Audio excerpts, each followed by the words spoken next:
Good morning. Good morning. Let's have a cheerful group here. Good morning, everyone. Good morning.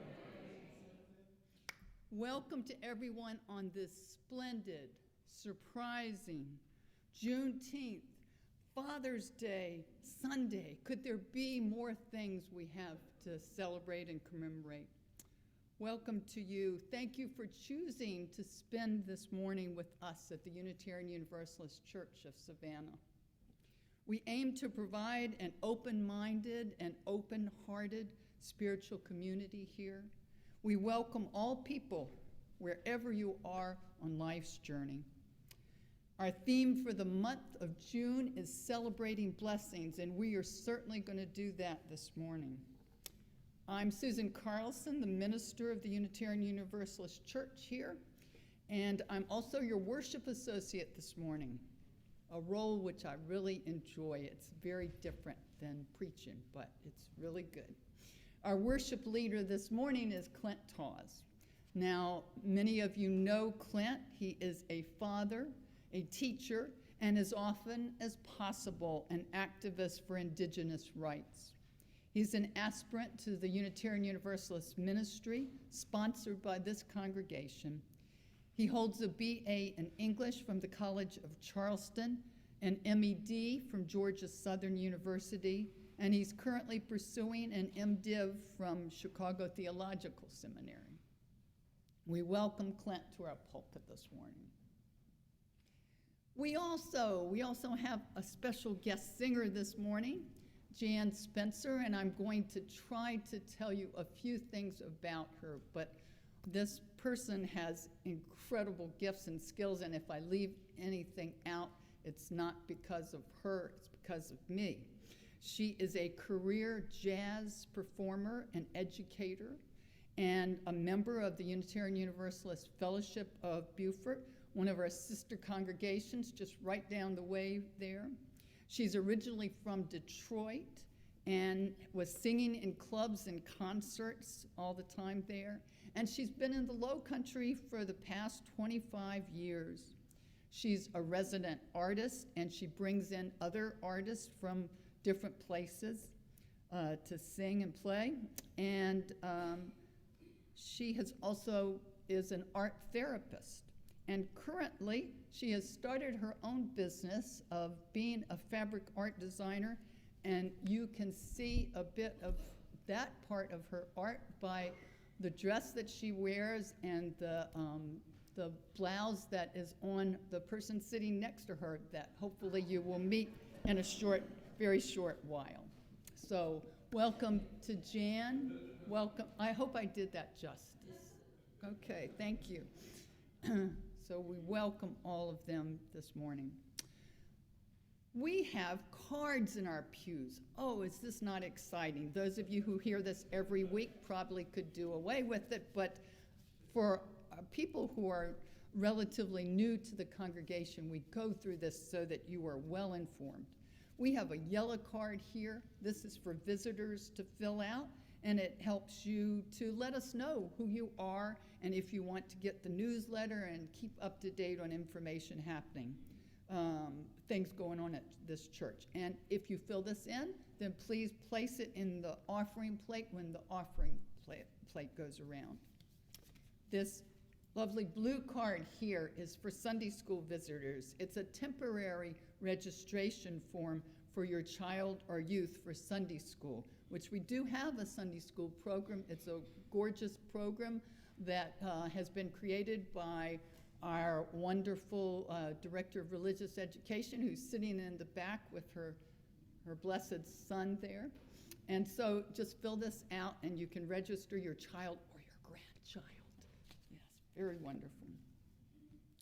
Then there is this kind of off-white card, and this is a pastoral care card. And this will tell us if you have joys or sorrows that you want to share with the congregation. There's a place for you to mark whether you want us to share it this morning or whether you just want to share it with the minister and the pastoral care team. So please feel free to fill that out and fill any of these cards out and put them in the offering plate, and it will be duly noted and we will welcome you exceedingly. So, moving on from there, boy, I see I skipped all those parts. I didn't skip them, I told them, but spontaneously. Isn't that wonderful? Now we get to the really exciting part. We warmly welcome our visitors that are here, and I know because I got a chance to meet a few of you this morning. So we offer you the invitation to introduce yourselves if you would like, Margaret will come along with the handheld microphone so that everyone can hear you, because we are in this sanctuary, but we're also on Zoom. So we're live streaming. So this chance for everyone to hear about you. So I'm going to look and see if there are visitors, well, on this side of the church. Please rise in body or spirit if you care to. And Margaret will come around and you can introduce yourselves. I know Jan brought her fan club from Beaufort. How many are many, many faces are from there. Good morning. I'm Marty Flannery. I've come to visit my daughter and son-in-law for Father's Day from Raleigh, North Carolina. Welcome, welcome. Hi, I'm Doris Pierce. I'm from Kentucky. I'm just here in Savannah visiting. My husband is back in the room. We're on our 40th anniversary trip. Oh, sweet.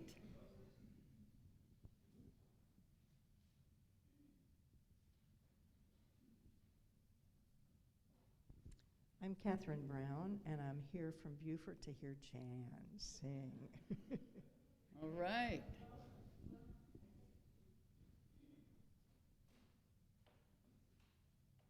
The other side?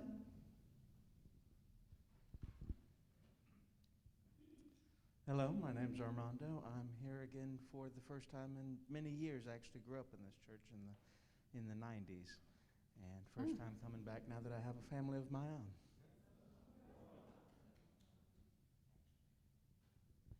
I actually remember when we came to this church from the location down Habersham a long time ago. I was part of that ceremony a long time ago. I'm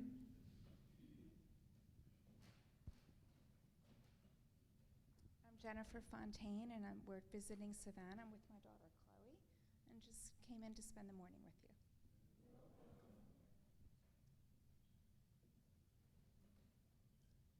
Is that all? Okay. Thank you, all of you. I am trying to find the chat here and see if there's anybody on the chat. I get the live transcript of everything I'm seeing. Do you see anything, Ed, on the chat? Okay. Well, if we have any visitors, if we have anyone on Zoom, then we welcome you too, and we're so glad that you're here with us this morning.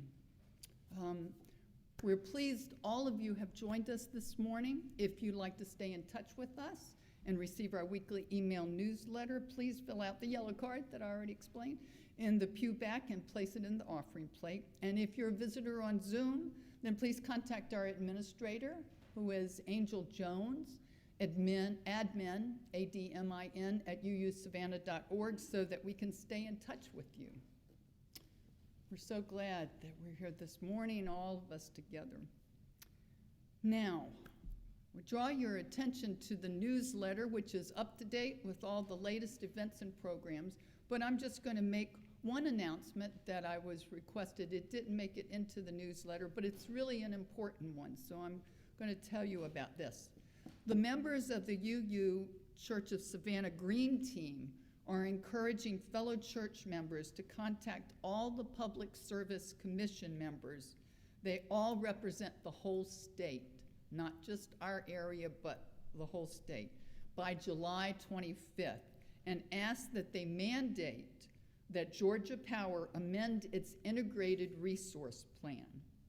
The IRP, Integrated Resource Plan, is submitted by Georgia Power every 3 years and contains Georgia Power's plan for providing energy to its customers for the next 20 years.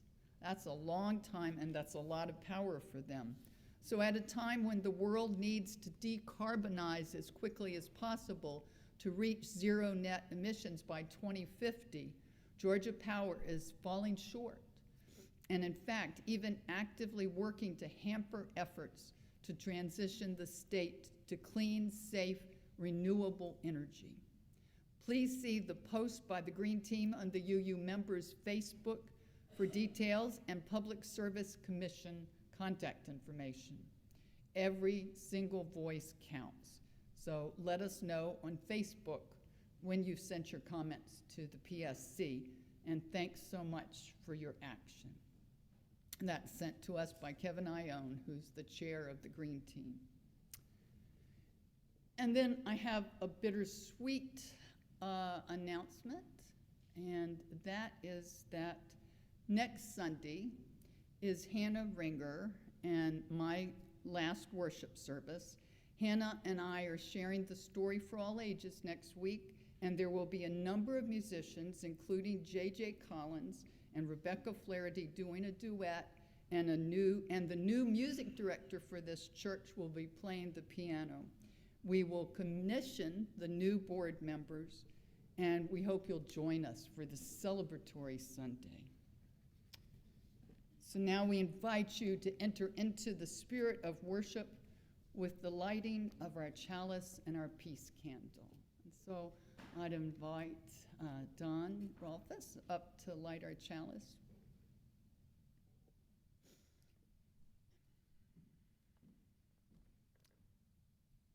Our chalice lighting reading for this morning is by Steve Stock.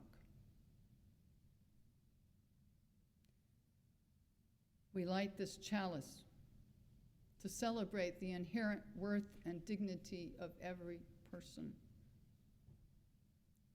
to reaffirm the historic pledge of liberal religion to seek that justice which transcends mere legality and moves toward the resolution of true equality, and to share that love which is ultimately beyond even our cherished reason, that love which unites us.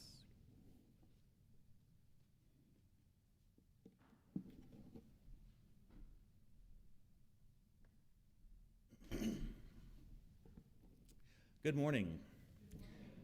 Happy Father's Day to all the dads who are present today. Father's Day is a holiday that I especially enjoy. I think that's probably because, at least for the past 20 years, the focus of the holiday has been me. Nevertheless, when I looked at the calendar a few months ago and saw that Father's Day fell on June 19th this year, I felt the focus of the service should be on something greater. So happy Juneteenth, National Day of Independence.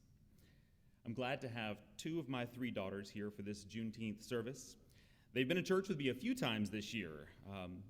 They came to hear me preach at the fellowship in Statesboro and for Easter Sunday at the fellowship in Brunswick, but this is the first time they have been in this church, at least physically, since I believe 2019. And so much has changed in a few years. My oldest daughter, Chloe, who was a senior in high school then, is now about to start her third year at Georgia Southern. My middle daughter, Brooklyn, is now a working woman. And Danny, my youngest, who is at home sick, is beginning her senior year in high school. There are years that ask questions and years that answer. This quote from my favorite book and author, Their Eyes Were Watching God by Zora Neale Hurston, has proven to be true so many times in my life. Some years were full of certainty, years in which I seemed to have a clear vision for my life. Then there were years that I felt I was groping through the darkness, trying to find my way forward. When the year 2006 began, I was the pastor of an ultra-conservative Pentecostal church in Georgetown, South Carolina. Having never allowed myself to question the beliefs of the denomination in which I was raised, I genuinely believed that I would never stray from the path I was on. But the events of 2006 forced me to ask the question, is what I'm preaching what I truly believe? 2007 was a year that answered. That was the year that I stepped down from my position as pastor and turned in my ordination to my denomination and pursued a career as a public educator, which has allowed me to positively impact the lives of students for over a decade. At the beginning of 2021, I learned quickly that it would be a year of uncertainty. On January 6th, as I was working in my classroom during my planning period, notifications on my iPad alerted me that something big was happening in the news. So I clicked on a news site and began to watch as events unfolded in Washington, D.C. As the bell rang and students began entering the room, I allowed the news to continue to play. A few students gathered around and watched as insurrectionists violently entered the Capitol. A student asked, "Why aren't they being arrested?" Before I could formulate a response, another student, an African American girl, responded, "If they were black, they would be." The tardy bell rang, and I clicked off the news and proceeded to teach the lesson I'd planned for the day. Then the next morning, I was summoned to the principal's office. The principal informed me that a parent had complained about the very truthful and obvious statement the African American student had made the previous day.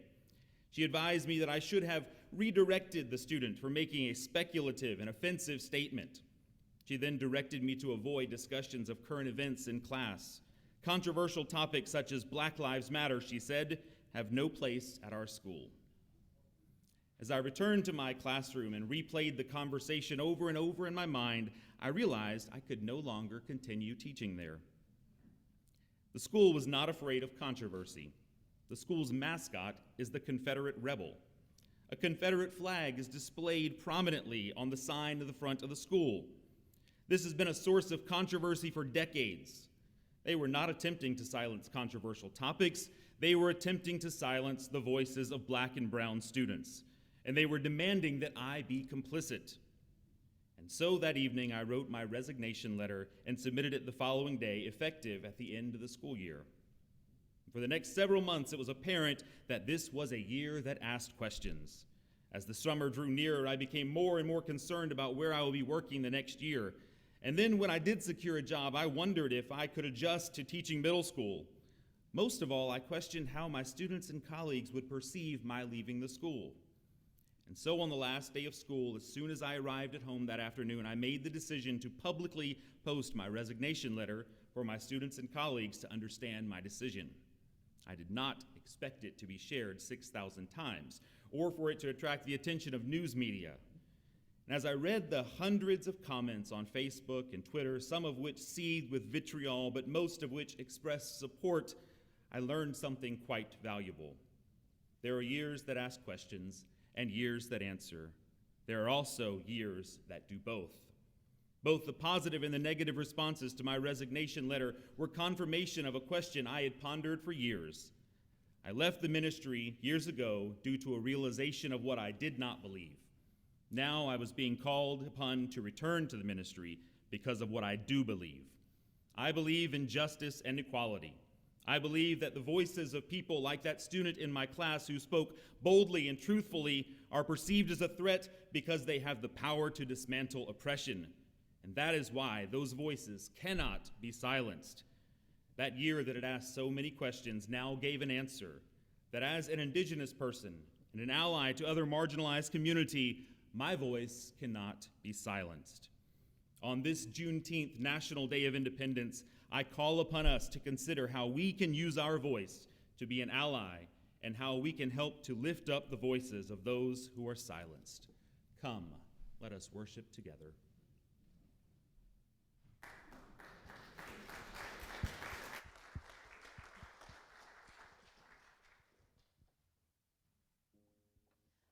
Before I start, I'd like to thank Clint for inviting me to join you this morning in worship. I'm from UUFB, as she said earlier, and I hadn't seen your church. It's beautiful, a real church. And also, you have good friends at Raleigh, Larry and Jerry Meisner. I don't know if you know them, but anyway, I heard the connection, and I think now I'll sing. This is a song by David Namoud. I discovered him when I was working as a music director in another church. It's called Love Is My Decision. Love is my decision. It's up to me to give up my heart. Love is my decision. No one else can tell me to start Oh, and once I decide to change my mind, love will show me how. Oh, love is my decision. It's my decision right here, right now. Oh, love is my decision. It's up to me to stand on that bridge. Oh, love is my decision. No one else can make me forgive. Oh, and once I decide to change my mind, love will show me how. Oh, love is my decision. My decision right here, right now. Yes, love is my decision. It's up to me to dance down that road. Oh, love is my decision. Yeah. No one else can lighten my load. Oh, and once I decide to change my mind, love will show me how.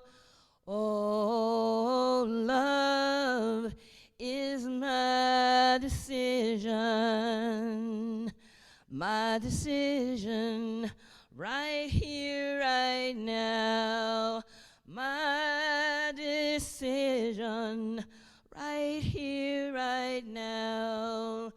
My decision right here, right now.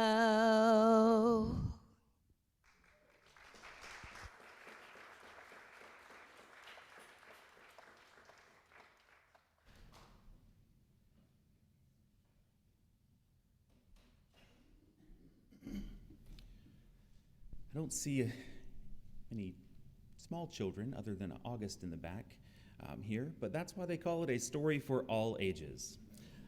Story for all ages this morning, All Different Now, Juneteenth, the First Day of Freedom by Angela Johnson. I wish I had a bigger copy so you could see the amazing illustrations, but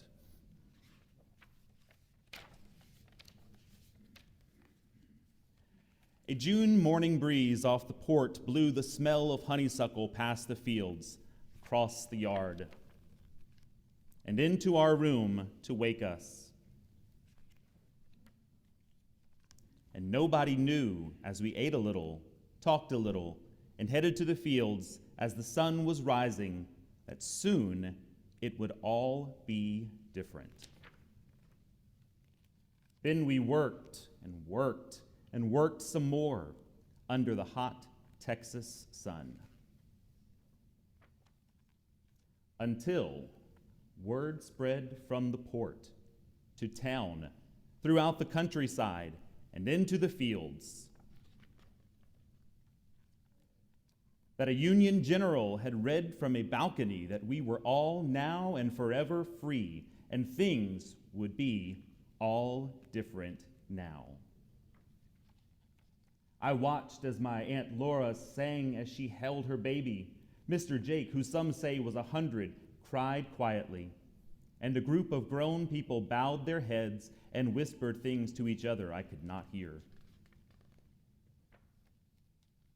My mama held my hand softly and looked beyond as another breeze blew over and everything fell to a hush. But later, Papa, Mama, The aunts and uncles and all of my cousins had an afternoon picnic by the water. My baby brother crawled around our blanket as we listened to the sounds of the waves. And as more people joined us, we ate as a free people, laughed as a free people, and told stories as a free people, on into the night. What was before would be no more. As we walked back home, the cool night soothed our tired feet that padded quietly past the shadowy fields of cotton. And in the morning, the smell of honeysuckle will wake me again beside my sisters and brother to a time that will be, for all of us, all different now.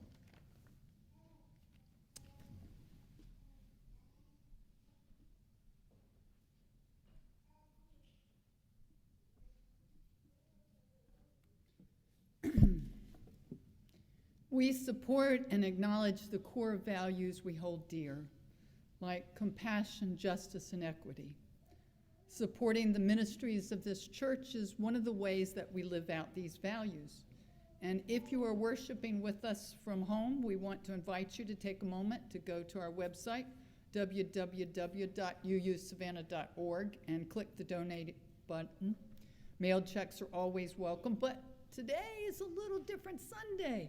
This is Social Justice Quarterly Plate Offering Sunday. And so our offering this morning will go towards WRUU radio station. So we're going to hear from 3 outstanding radio hosts: Lisa Chandler, the happy homeschooler; Cherie Darian, Courageous Conversations; and program director Dave Lake, 4 Centuries of Gay Music and Jazz Brunch. Please give generously to WRUU, a unique voice for Savannah. Now will our radio host please come up and tell us a little bit about your radio program. So if you all will come up and speak into the microphone.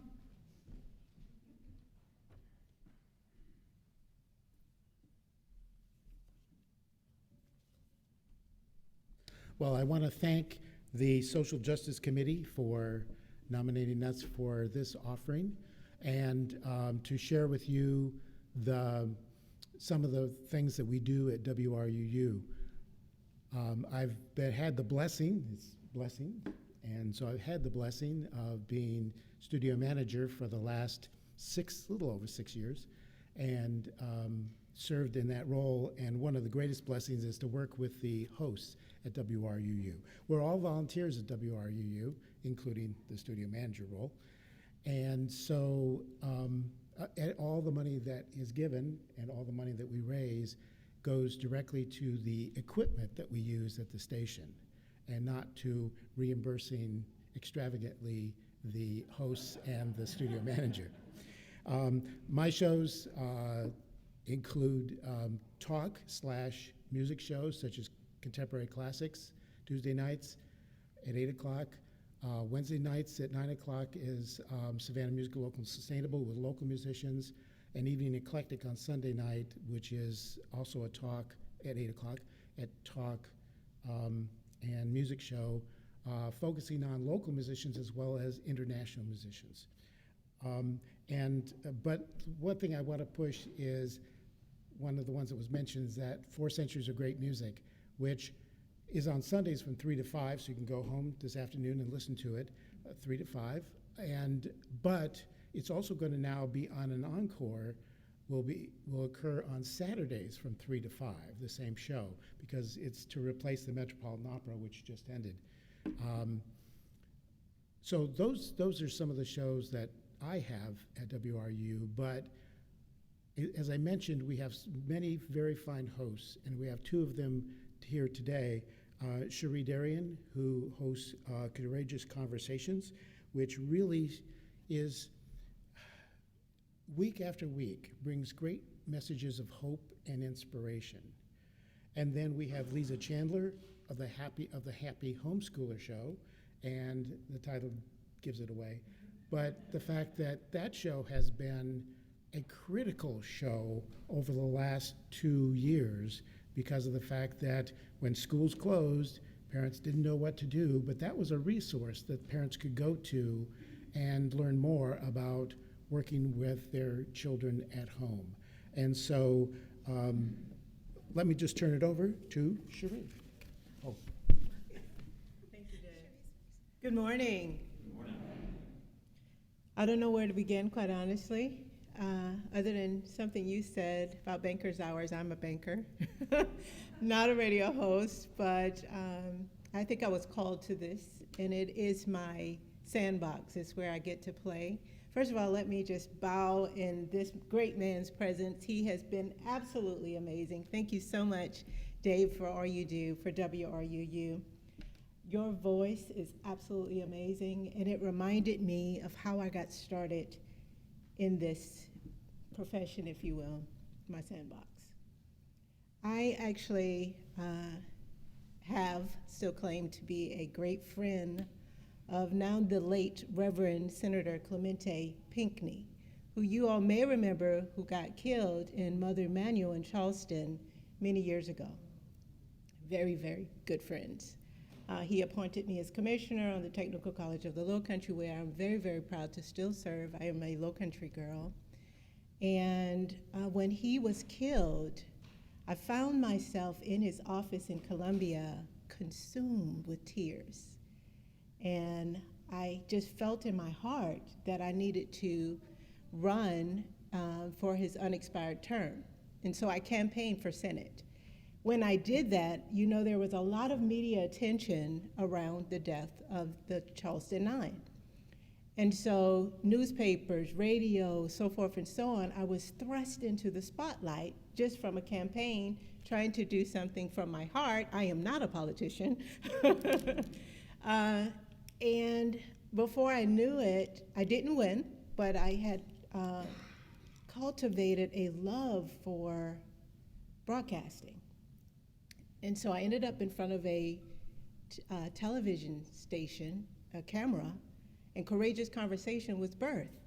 Well, I did that for a year, and when my contract sunsetted, I was actually working for a nonprofit a block away from WRUU. They were hosting a volunteer meeting for new hosts. And so I knew I was either going to continue to drive 3.5 hours to Easley, South Carolina to continue the television show, Courageous Conversations with Cherie, or I could walk over a block and do it on radio. Well, it was like a no-brainer. So we went from TV to now radio, and time flies when you're having fun. I've been here ever since, and I absolutely love it. I didn't know I had this passion in me, but I love it. And what I love most, he alluded to earlier, was hearing people's stories. You mentioned something about life's journeys. We're all in the individual quest in life, right? And so I love hearing people's stories. And so there's not one particular genre or topic, and people ask me all the time. It's you with your amazing self. It's you, Miss Jan, with your amazing voice. It's all of us in this room. And so if you have something to say, I just provide that platform for you. Unapologetic, unashamed, just you and your truth. And so Courageous Conversation is why I'm here. I hope you will consider giving today to WRUU. Thank you.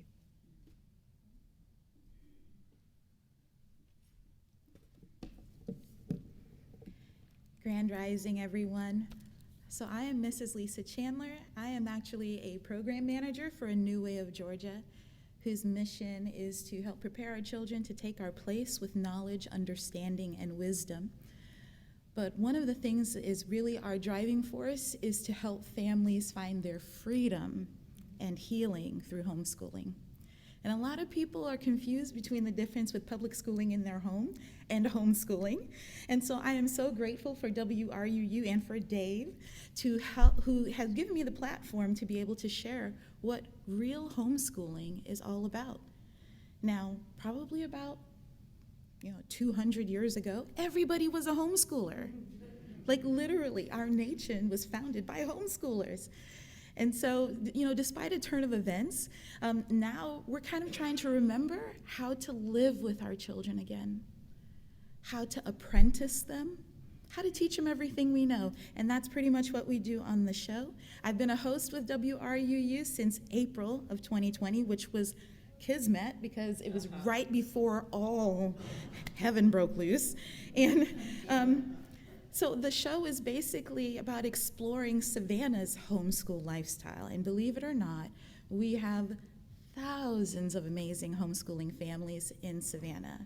I homeschool, moderate for 2 homeschooling groups, and there are no less than 5,000 families that follow those groups, not just because they're actively homeschooling, but because they're curious. And that's one of the things that we do. We do interviews with current and former homeschooling families, and we talk to business owners that serve the homeschooling community. And Savannah is really an amazing, wonderful place to homeschool because of all of the support that we have. But we also provide important information to families. I just convinced my husband to co-host the show with me because a homeschooling dad's story is much different than a homeschooling mom's story. But we provide information to families who are just curious about homeschooling and trying to figure out whether or not home education is right for them. And whenever it is they say, "Oh, I could never homeschool my child," I asked them, I was like, "Well, weren't you doing that pretty much for the first 4 years of their life before you shipped them off to school anyway? Pretty much sure you got it." I mean, there's no better guide for a child than their parents. So that's pretty much what the show is about. And I just want to thank you guys for the support that you've given unwaveringly of WRUU just to create this space where we can share our stories and where we can hear the stories of other people. And I hope to help more families find their healing through homeschooling. So thank you.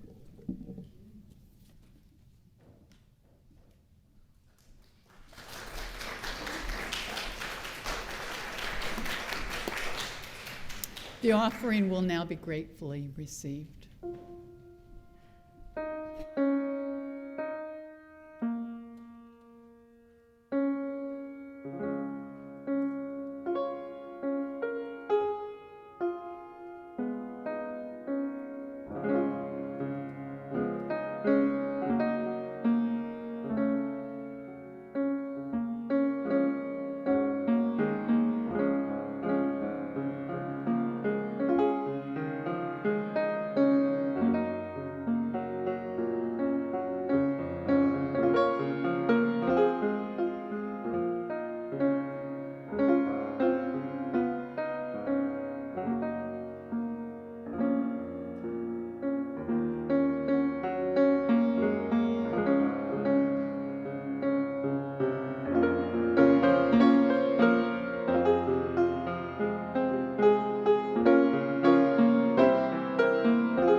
We enter a time of sharing joys and sorrows, those momentous passages that members and friends ask us to share out loud.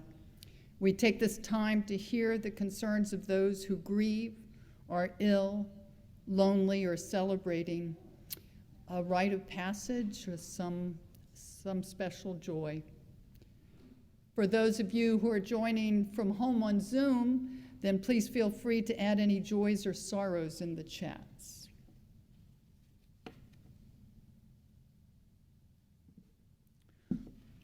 We have one that we received before, and that's from Hannah Ringer. She writes, the Ringer family, Sean, Hannah, Archer, and August actually, would like to announce a sorrow and a joy. They will be ending their membership with the UU Church of Savannah at the end of the month, but for a really beautiful reason. Sean has been called back to the ministry after taking several years off, and after much thought and prayer, they have decided to start their own church and plan to host their first Sunday service on July 3rd. So we wish them well, and we'll miss them greatly for all that they have been and all that they mean to this church.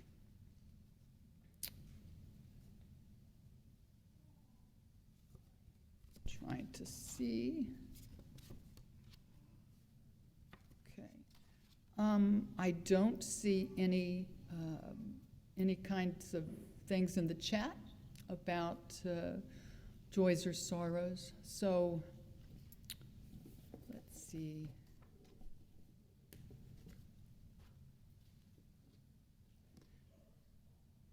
In the inner recesses of our hearts, we pause in a moment of silence to reflect on these things that have been shared out loud and all of the things that are in our own recesses of our hearts.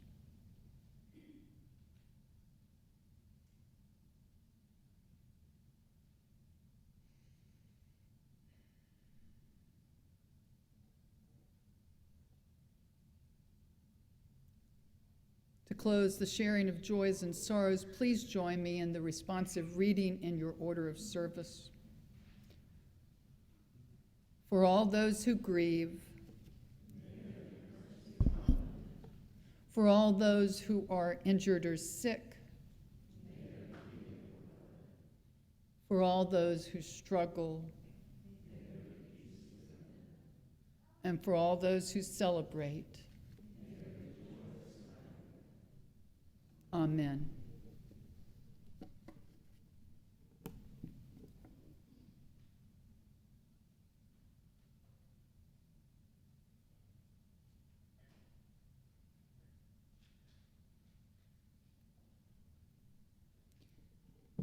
Our meditation this morning is from the words of Karen G. Johnson. Do not be alone right now.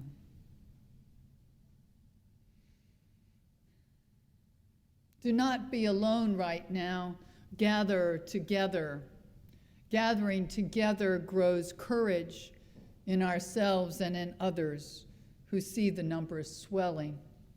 It's a small thing, but right now it's an important thing. Great sources of wisdom remind us just because you cannot stem the tide of all hate, it is still right to do the thing you can do. These things add up. Your one thing, and my one thing, his one thing, their one thing, her one thing. Together, it becomes a big thing. Do not be alone right now. Any liberation, all liberation, is collective liberation. My freedom is bound up with yours and yours with mine inextricably. Let us together cast our lots doing this big thing, bending the moral arc of the universe towards justice. May it be so. Now let us spend a minute in silent reflection, prayer, or meditation, followed by our meditation song.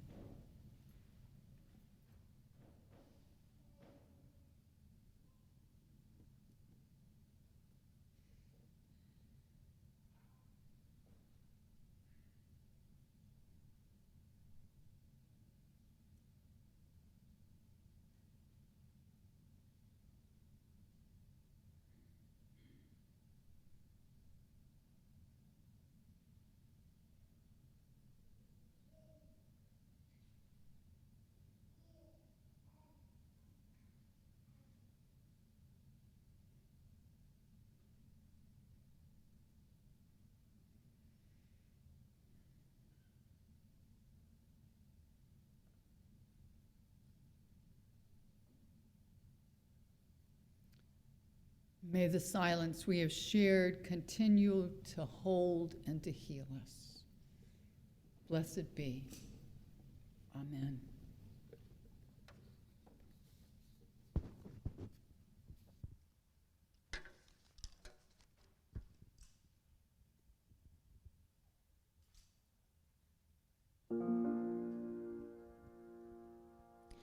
This is a song from songwriter Hezekiah Walker, and usually it's done with large choirs, 20, 30, 50 voices. I'm going to do the best I can with my one.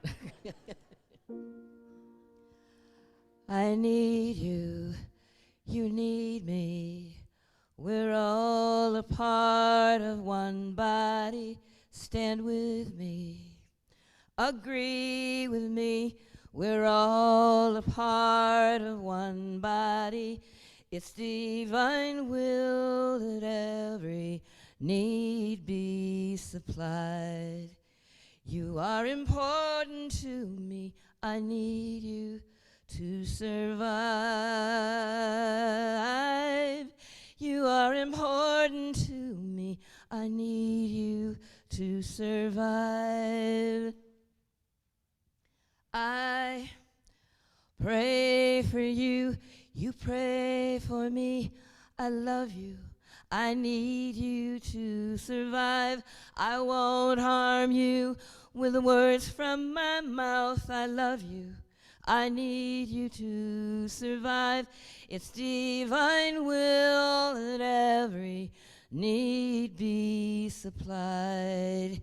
You are important to me, I need you to survive. I pray for you, you pray for me. I love you, I need you to survive. I won't harm you with words from my mouth. I love you, I need you to survive. It's divine will that every need be supplied. You are important to me, I need you to survive. You are important to me, I need you to survive.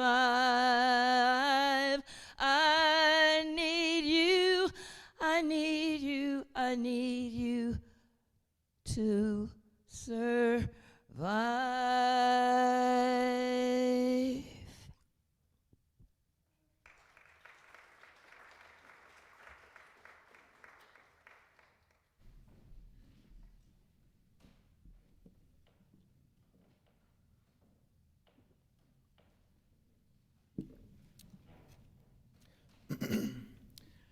In a 1937 interview, Felix Haywood described the day he learned he was no longer enslaved. The end of the war, it just come like that, like you snap your fingers. The interviewer went on to ask, "How did you know?" With a tone of incredulity, as if the answer were obvious, Haywood repeated the question, asking, "How did we know it?" I imagine the answer the interviewer expected to hear had something to do with the thousands of Union soldiers who arrived in Galveston, Texas on June 19, 1865, or the pronouncement made at the Union Army headquarters, and then at the historic Reedy Chapel AME Church. But Mr. Haywood's response to the question, "How did you know you were free?" did not focus on Union soldiers or proclamations. His response was centered on his people and what they felt on this monumental day. "How did we know it?" Haywood asked. And then he answered, "Hallelujah broke out."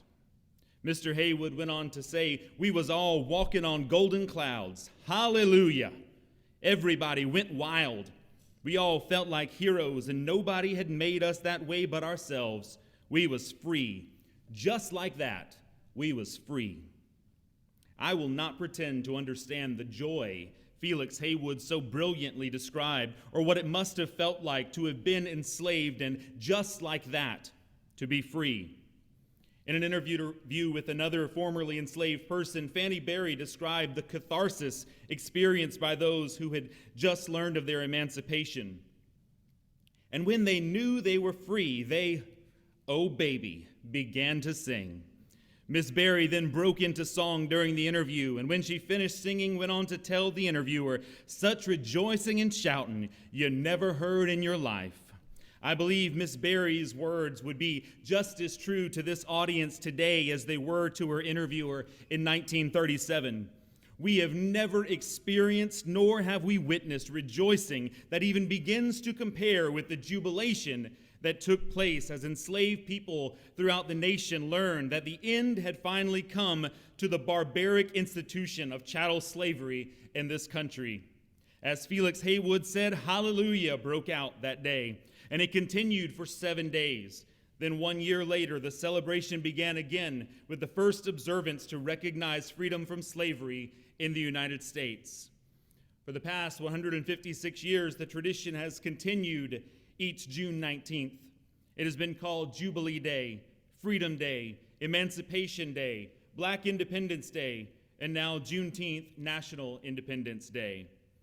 Juneteenth has been celebrated in many ways: prayers and religious services, the singing of spirituals, wearing new clothes symbolizing newfound freedom, picnics and cookouts with music and dancing. For the African American community and its allies, Juneteenth is indeed a day of celebration. Juneteenth, however, is also a day of reflection. In an article entitled "Juneteenth, Freedom Day," educator and columnist Caitlin Smith describes the historical significance of the holiday. She then adds, "Juneteenth is a time to reflect upon this history, including the steps toward freedom that have been achieved and the forces that continue to undermine the freedom of African Americans." And so it is my hope that today will be a day for each of us, a day of reflection for each of us. Reflection on both the progress we celebrate and the promises that are yet to be fulfilled. The emancipation of enslaved people in Galveston, Texas in 1865 was but one of many pronouncements of emancipation that took place throughout the South, and yet it has become symbolic of emancipation in the United States as a whole. I'd always assumed the reason that emancipation is celebrated on this day is because it was the final proclamation of emancipation, the day in which all enslaved people were finally free. But this was not the case. Lincoln's Emancipation Proclamation and all subsequent proclamations stemming from it only emancipated slaves in the states that had seceded. In the border states of Missouri, Kentucky, Delaware, and Maryland, the institution of slavery would continue to be legal until the ratification of the 13th Amendment on December 6, 1865, nearly 6 months after the first Juneteenth. If Juneteenth wasn't the first emancipation, and it wasn't the last emancipation, why has it come to symbolize emancipation? I've not been able to find a conclusive answer to this question. Nevertheless, I do believe the emancipation at Galveston uniquely symbolizes the plight of African Americans throughout history and still today. What was unique about the proclamation of freedom to the enslaved people of Galveston, Texas on June 19, 1865, was that it was the delayed fulfillment of a promise of freedom that had been made much earlier. 2 months before the pronouncement at Galveston, General Lee surrendered at Appomattox Courthouse, officially ending the Civil War. But because of its geographical isolation as an island off the Gulf Coast, word did not reach Galveston. So despite the war being over, the enslaved African Americans of Galveston remained in bondage. 2.5 years before General Gordon Granger read General Order 3 to the people of Galveston, Lincoln signed the Emancipation Proclamation, declaring all slaves in the South were free. Technically, the enslaved people of Galveston were free 2.5 years, and yet they were not free. What they had was a promise of freedom, but proclamations on paper mean nothing until the promise of freedom is fulfilled. In fact, one might argue that the promise of freedom was delayed much longer than 2.5 years. 87 years before Lincoln signed his name to the Emancipation Proclamation, 56 men signed their names to a document that declared, "We hold these truths to be self-evident, that all men are created equal, that they are endowed by their Creator with certain unalienable rights, that among these are life, liberty, and the pursuit of happiness. Our nation was founded on a promise of freedom, but unless you were a white male, it was a promise with no basis in reality, words that were worthless outside the paper upon which they were penned. Last year, when the bill to make Juneteenth a national holiday was voted on by the House of Representatives, it was passed with mostly bipartisan support, receiving 415 yay votes. The 14 representatives who voted against the bill claimed they were not opposed to the holiday itself, but the inclusion of the words National Independence Day in the holiday's official title. Representative Chip Roy of Texas voiced his opposition, claiming the name needlessly divides our nation by creating a separate Independence Day based on the color of one's skin. If only Representative Roy were here, I would love to try to explain to him that it is quite possible to celebrate freedom from the metaphorical slavery of British rule on July 4th and also celebrate freedom from literal slavery on July 19th. There's no need to pick one or the other, Chip. You can do both. And I would also like to add that there would have been no need for a second Independence Day if the first Independence Day had actually been a day of independence for all Americans and not for just those that resemble you, Chip. Frederick Douglass actually had the opportunity to make such a statement when he was invited to give a speech at his hometown in Rochester, New York, at an event commemorating the 76th anniversary of the nation, where he famously declared, "What to the American slave is your 4th of July. To him, your celebration is a sham, your boasted liberty an unholy license, your national greatness swelling vanity, your shouts of liberty and equality hollow mockery, your prayers and hymns, your sermons and thanksgivings, with all your religious parade and solemnity are to him mere bombast, fraud, deception, impiety, and hypocrisy." The July 4th Independence Day was a hollow paper promise that only began to be fulfilled 89 years after it was penned. I say promises that began to be fulfilled because over a century and a half after the proclamation at Galveston, our nation still has not fulfilled its promise of equality. According to a study by the Sentencing Project, Black Americans are 5 times more likely to be incarcerated than white Americans, more likely to be arrested, once arrested, more likely to be convicted, and once convicted, more likely to experience lengthy prison sentences. Black Americans make up 13% of the population, but 38% of the prison population, and 40% of people on death row. The average American worker, African American worker, earns 62% of the average white worker. And despite being the most well-educated demographic, Black women earn 66% of the income of a typical white male. We often speak of the days of redlining and housing discrimination as a remnant of a bygone era, when in fact the black to white home ownership gap is greater today than it was 50 years ago. In an article entitled "Betraying the Spirit of Jubilee Day," activist and writer Braxton Brewington wrote, "The government is still sanctioning and facilitating the oppression of Black people. Rhetorically and literally, this nation is shackling the people it supposedly freed. More than a century and a half later, the United States continues to betray the promise of the Emancipation Proclamation and a host of other vaunted documents. The systemic exploitation of Black Americans must end so this country can be reborn and a real age of emancipation commenced at last." One of the first names given to the celebration of June 19th was Jubilee Day. The name alludes to the year of Jubilee mandated by the Old Testament Levitical law. Every 50th year was the year of Jubilee, announced by the sounding of ram's horns throughout the country. On this year, land was returned to its original owner, debts were forgiven, and most importantly, enslaved people were freed.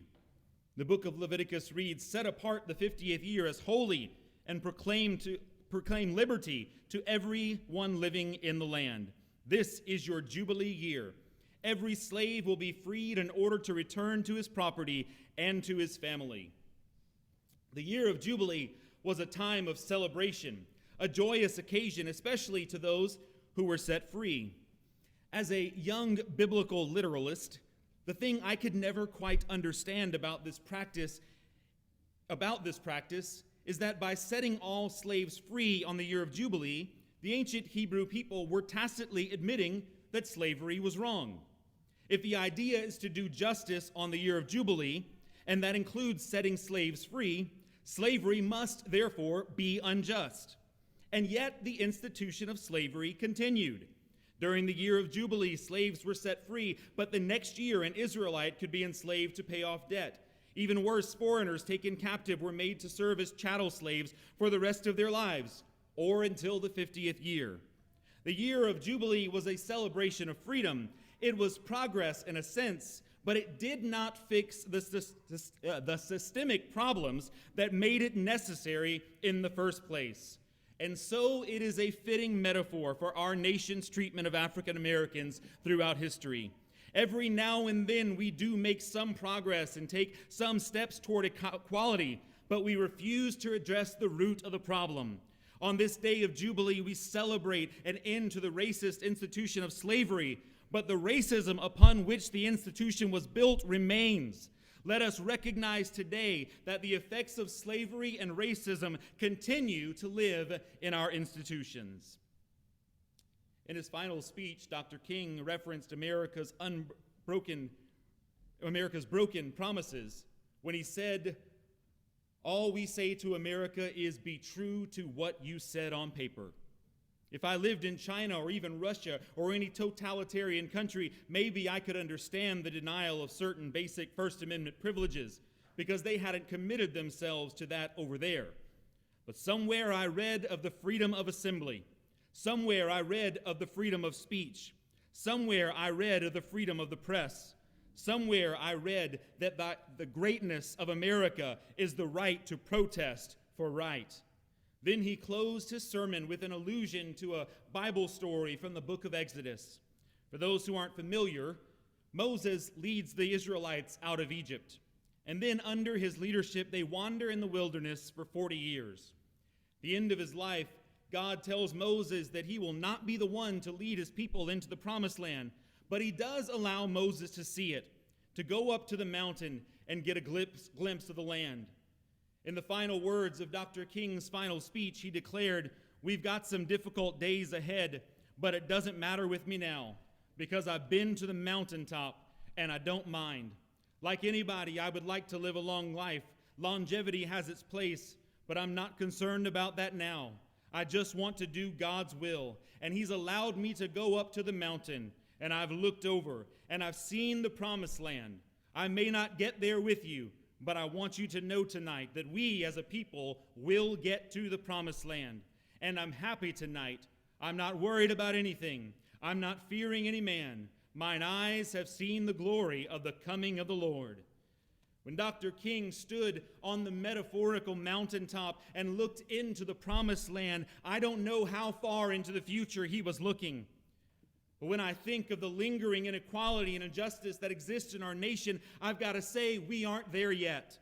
When I see yet another video of yet another unarmed black man being brutalized or murdered by police or random vigilantes in a pickup truck, I know we're not there yet. When polling places are shut down so black voters in this state are forced to wait hours to vote, I feel we still have a ways to go. When I read about states passing laws prohibiting teachers from discussing privilege, discrimination, and oppression, whitewashing history under the guise of protecting children from this boogeyman called CRT, I know we have not yet arrived at the promised land. But there have been times I could see that even though we haven't reached the promised land, I feel we're slowly coming up out of the wilderness.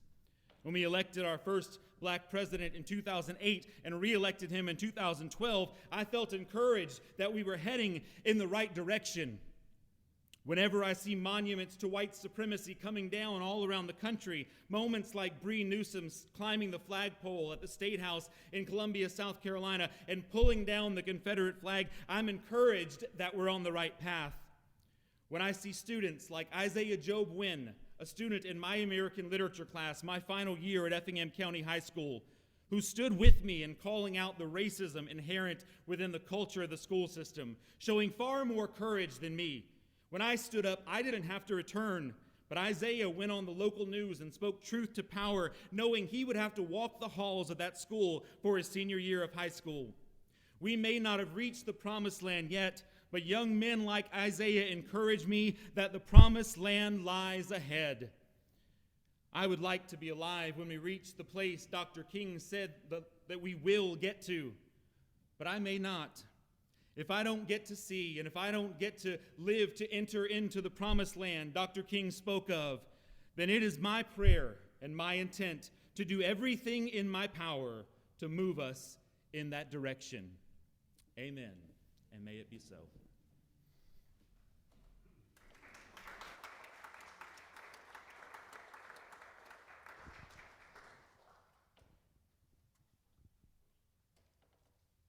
This last song is from Nina Simone, and it's, 50 years old, but just as good today as it was then. I wish I knew how it would feel to be free. Happy Father's Day, I didn't say that.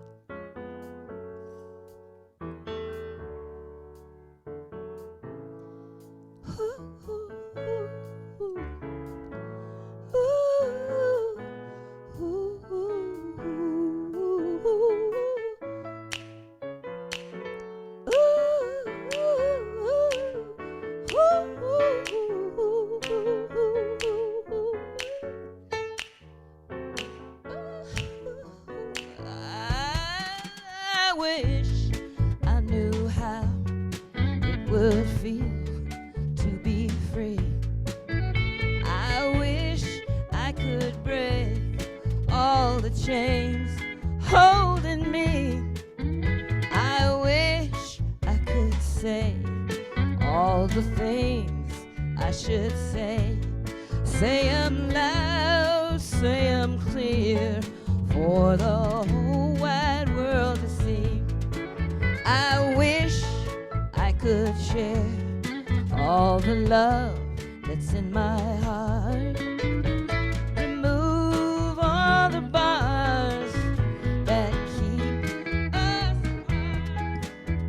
I wish you could know what it means to be me. Then you'd know and agree everyone should be free. I wish I could give all I'm longing to give. Yes, I wish I could live like I'm longing to live. I wish I could do all the things I can do. Though I'm long overdue, I'd be starting anew. Well, I wish I could be like a bird in the sky. How sweet it would be if I found I could fly. I'd soar to the sun and look down at the sea, and I'd sing 'cause I know I would sing what I know. I would sing all I know, how it feels to be free. All the love that's in my heart that I'm longing to give, like a bird in the sky. I would sing 'cause I know how it feels to be free.